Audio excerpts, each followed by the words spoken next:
Live streaming of SDR news coverage at HP Discover has been made possible by Intel Corporation. Check out Intel Open Port IT, where you can connect with your peers at Intel on industry topics, best practices, strategies, and more.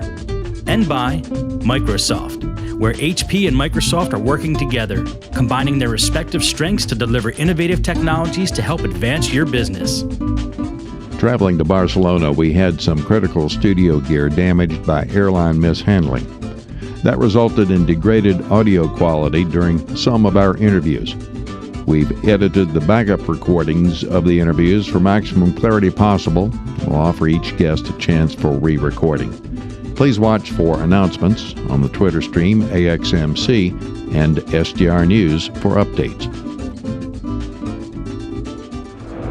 Welcome to this section of HP Discover and coverage here from Barcelona. I'm Andy McCaskey from SDR News.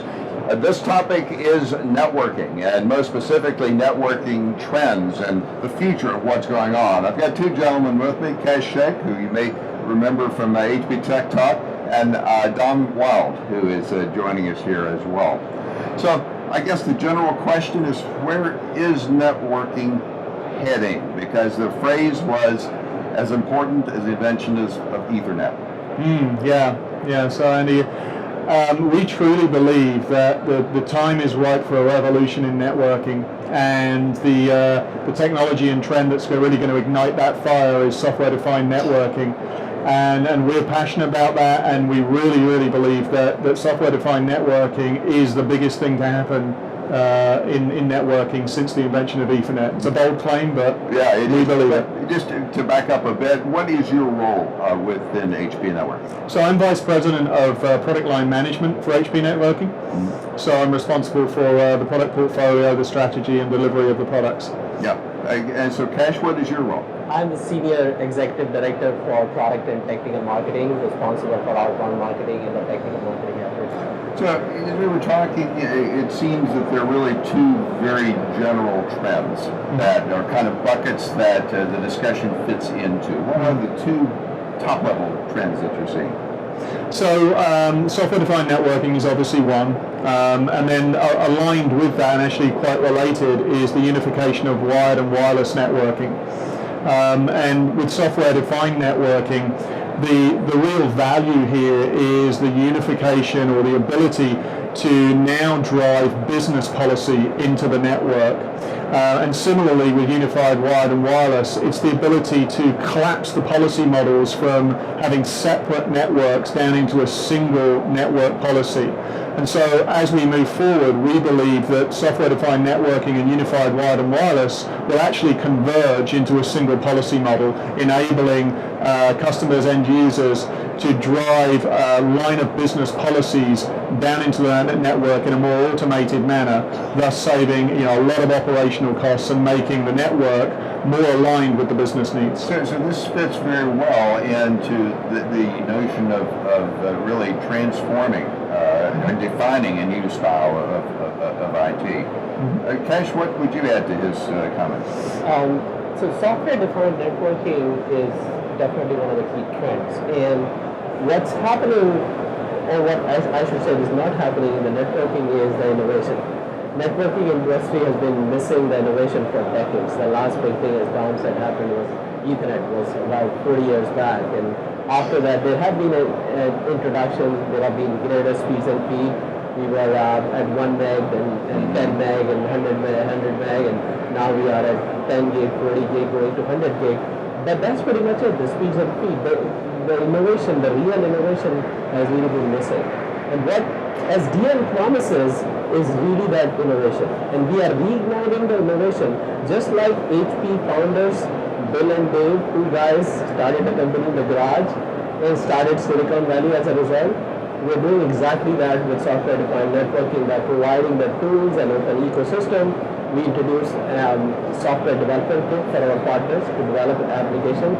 So just like Bill and Dave started the company in the garage, two guys, if they have an innovative idea, they can leverage our software development kit and create an application. And the beauty of that is then we have an option to monetize it. So we have this app store we announced a couple of months back. Right, we talked about that.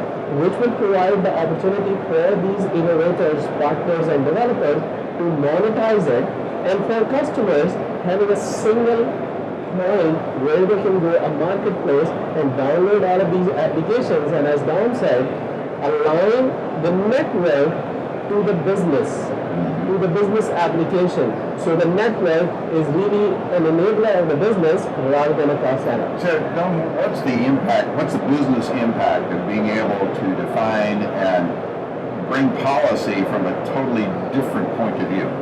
Yeah, well, I think the most illustrative example here is you really get two benefits.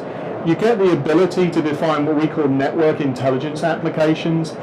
Those benefit you because they enable you to define the network in a more efficient way, to remove middle boxes, for instance, and be able to use the network itself to do some of the functions like security functions, load balancing type functions. So the network itself becomes a sensor and enforcer in that manner. It becomes a tool of policy. That really saves you on OPEX. It automates a lot of stuff. It eliminates a lot of CAPEX as well. And then there's business intelligence functions, and this is possibly the most exciting area, because with business intelligence applications, you're able to monetize your investment in the network. And a great example of this is location-based services. So with location-based services, you may, for instance, be able to deliver rich streaming content with a guaranteed SLA as somebody walks around a museum and takes a self-guided tour on their cell phone. Or be able to deliver push marketing to shoppers in a mall as they walk past specific stores. So it's now allowing people to move from having their network as a cost center to having their network as a profit center. Why do you think that? I think oftentimes people look at the network as kind of the plumbing behind the scenes. What will drive the change to trying to look at the network as a strategic tool? Well, I think it's as we drive forward in the global economy, I think there's more and more pressure on all IT organizations to do more with less.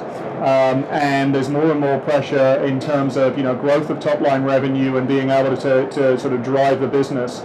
And those companies that start to invest in software-defined networking today, that start to invest in technologies like unified wired and wireless, will be well positioned in the future to take advantage and differentiate their overall businesses. I was discussing with a customer the other day, and the conversation we had was around the fact that if you make a decision in IT today about a vendor or a product and it turns out to be wrong, the impact is localized to the IT team. You may have to throw a few extra heads at something, cover up an outage, but the business doesn't really know much about it.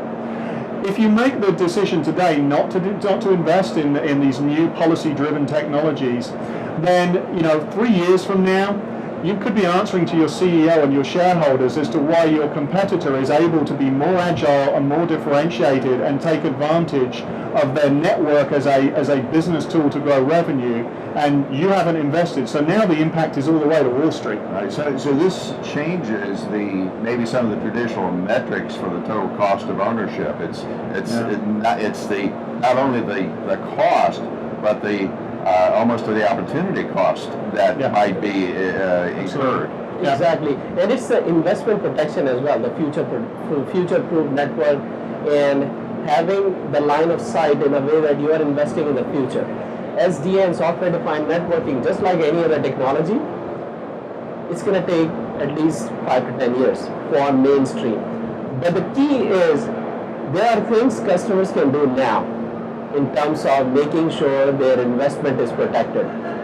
As they are buying these switches and routers, which makes up the network, they want to make sure they are buying the switches and routers that are capable of technologies such as OpenFlow to protect their investment.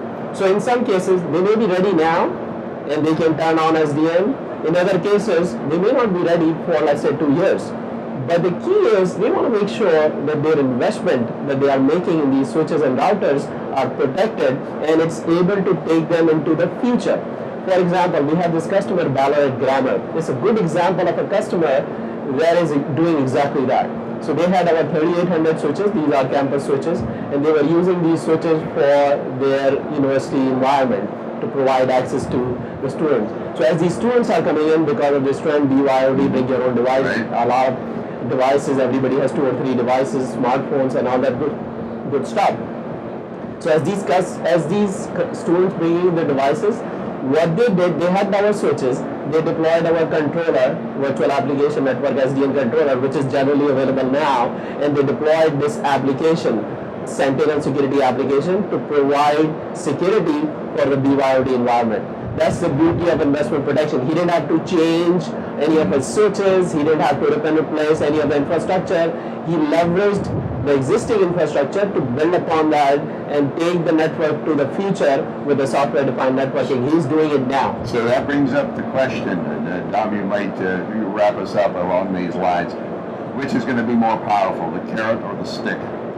Yeah, well, I mean, I think ultimately it's always the carrot that wins, and I think this is a fairly nascent market right now. There's a lot of excitement. There's a lot of research going on with customers, and we're making available, in fact, some seed units to enable customers to try out in their labs software-defined networking. And I think that as people start to actually see the realities of what some initial customers can do, as we start to develop and deliver the applications that we're working on, security applications, quality of service applications in real time, that they will see the benefit, and as they adopt, they'll start in a small way, but it will roll very, very quickly because the benefits are just so compelling. Okay, well, that's the good, positive, fun answer. I'm glad you answered it that way. Cash, where can people go for more information? They can go to www.hp.com/go/networking, which is the main networking page. We will find information of our software-defined networking technologies, our complete solution, developer kit, controller, as well as all of our unified wired and wireless portfolios is right there. Okay, really, and a very exciting time. Thanks for you joining us here today. Thanks to you folks for following us on a continuing coverage here at HP Discover in Barcelona. Thank you for having us. Thanks. Bye.